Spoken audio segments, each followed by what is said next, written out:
अजून बरं वाटणं, इतकं दुखायला लागलंय मला, नुसतं ताप, बसू सुद्धा वाटणं, काय नाही, इतकं चिडचिड आणि इतकं त्रास व्हायला लागलाय ना. आणि मी सकाळपासून अजून काय खाल्लेलं नाहीये. मुलांना तुम्हाला खोटं वाटेल, मुलं माझ्या का मॅगी खाल्लेली आणि आता पाणी बिस्किट खातात ते. आपापलं खा, भांडणं करू नका. आणि मला उठायची सुद्धा इच्छा आहे ना असं म्हणजे जेवण करायची सुद्धा इच्छा आहे ना. इतकं त्रास व्हायला लागला, उलटी वगैरे, चक्कर आणि डोकं ताप आहे, डोकं दुखतं, इतकं त्रास व्हायला लागला विचित्र. तर काय करणार आता, इलाजच नाहीये. आणि आता मुलांना सकाळी मॅगी वगैरे करून दिली, त्याने तेच खाल्लेलं. अजून काही माझं नवरा माझा नवरा का आलेलं नाहीये कामावर, आता कधी येतील काय माहिती. हा,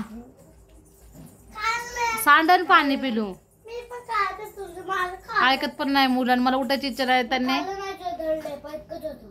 नीट खा, नीट खा. मुलांनी पाणी बिस्किट खात ते.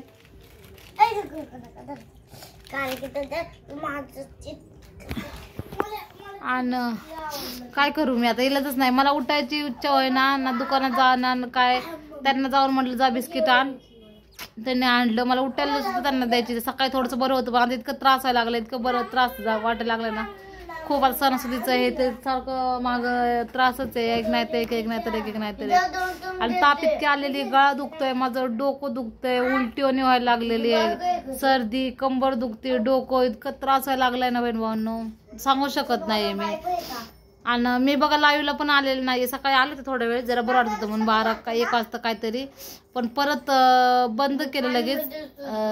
का तर काय म्हटलं परत मला असं इच्छा सुद्धा नव्हती. मी कसं तरी स्वयंपाक करत होते, भात खिचडीचं केला, चपाती वगैरे काही नाही केलं. आणि स्वयंपाक करून परत म्हटलं ठीक आहे भात करावा आणि शांत बसावं ना का म्हटलं. काय खायची इच्छा नाही ना, बनवायची इच्छा नव्हती कारण म्हणून मी भात बनवला आणि जर चांग टाकलं, गोळी खाली, डोलो गोळी मी. पण काय मला फरक पडलाच नाहीये, त्रास जास्त लागलाय. सगळं सगळं सगळं मला दुखायला लागलेलं आहे. अंग कणकणी आलेली आहे, खूपच कणकणी आलेली, खूप त्रास व्हायला लागलेला आहे. नीट खा पिलू, पिलू नीट खा. हा इकडे दाखव दीदी. तर मला दुखतंय माझं, मला चिडचिड होते, मुलं त्यात ऐकानं पण इतकं त्रास द्यायला लागलेले आहेत. तर ते बिस्किट दे एक, दाखव इकडं. खरंय व्हायरल इन्फेक्शन होते म्हणतात ना, व्हायला लागलेलं आहे तसंच झालं, चाललेलं आहे. काय इतकं बेकार व्हायला लागलेलं आहे ना, खूप त्रास व्हायला लागलाय. धर पिलू. तर सगळ्यांनी काळजी घ्या बहीण भावांनो. हा धर,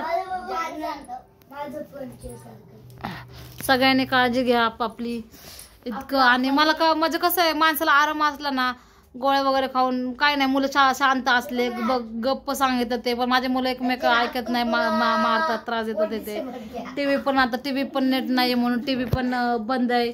तर त्याच्याने तर खूप इतकी परिस्थिती सध्याचं खरंच अवघड आहे ना. ले आजारी पडल्यावर तर मी म्हटलं माझे मुलं आजारी पडले, त्यांना बघत बघत मग मला त्रास होतो, मी आजारी पडणार. तर चालूच आहे बहीण भावांनो, काय सांगेन तेवढं कमीच आहे सगळी.